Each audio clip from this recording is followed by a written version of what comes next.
好多時候我哋出呢個 landing page 廣告，尤其是啲房地產嗰啲咧，佢哋landing page 做咗啊，打 traffic 入去啊，咁你打 traffic 嘅 engagement 入去啊，佢有一個問題就係、你唔知道究竟有幾多個人入咗個 landing page 之後撳嗰個 WhatsApp button，你唔知㗎。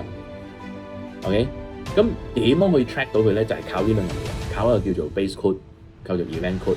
咁如果我會建議用 sales 嘅 objective，OK， 我會建議用 sales 嘅 objective 嘅，因為 sales 嘅 objective 咧就會可以擺有個叫做 data set 就擺個 base code， 有個叫做 conversion event 就擺個 event code 落去。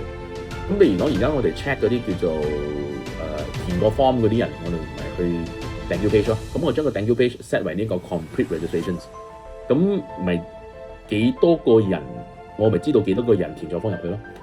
但係你用 traffic 嘅 objective 你係唔得噶嘛？你用 traffic objective 你係 check 唔到幾多個人填咗 form 噶嘛？或者幾多個人入你嘅 landing page 入你個 website 撳過嗰個 WhatsApp button 你 check 唔到嘅，咁你 check 唔到你點知邊個 asset 有冇效嘅？你做幾多 A/B test 都冇。